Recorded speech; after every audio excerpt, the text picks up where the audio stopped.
Gus, congratulations on re-signing with the D's. When that deal went through, what emotions were you going through?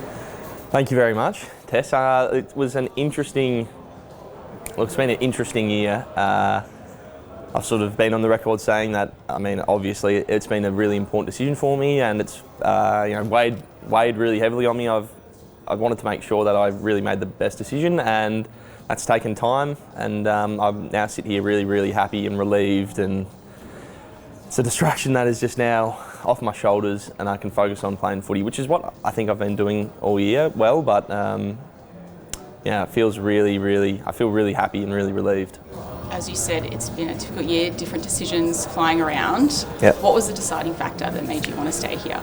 I don't think there was any one factor that pushed me to sign. It was a really sort of calculated look at everything. So, sitting back and assessing all the options, Melbourne has everything that I needed to tick this one off. So, I love my teammates. I love the coaches. I think we've got a great list where we can compete for finals and premierships, and this is the place where I believe I'll be able to become the best player I can be. So, all that sort of taken together, Melbourne was the obvious choice, and I'm very happy to have made it.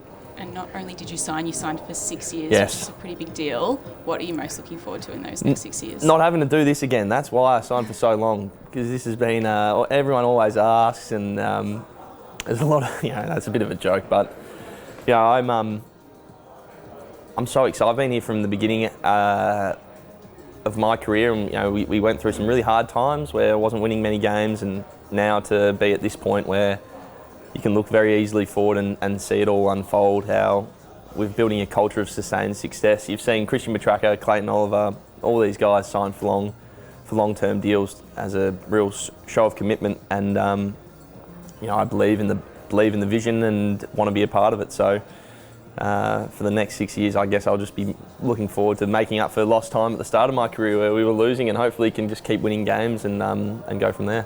Coming off the back of obviously a pretty successful year last year, both as a team and individually, you're also having a really great year this year as well. Yes. Off half back. Are you just really enjoying your footy? Is that showing on the field in your performance? Yeah, I am really enjoying it.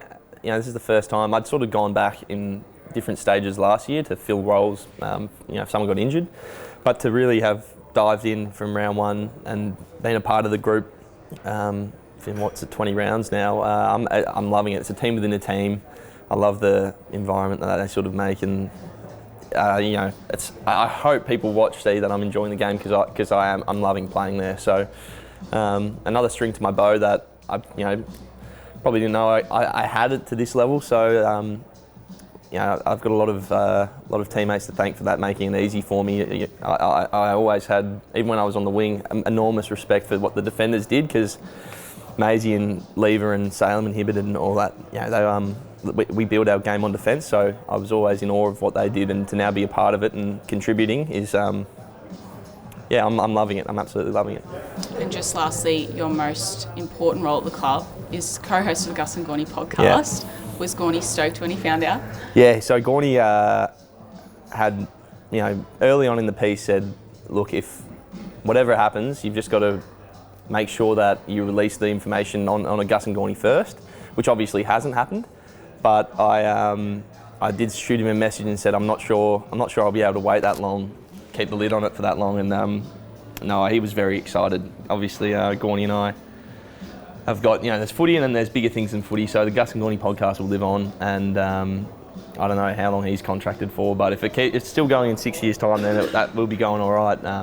I don't know if we can talk. There's not much to talk about, but it's it's good. Good news for everyone.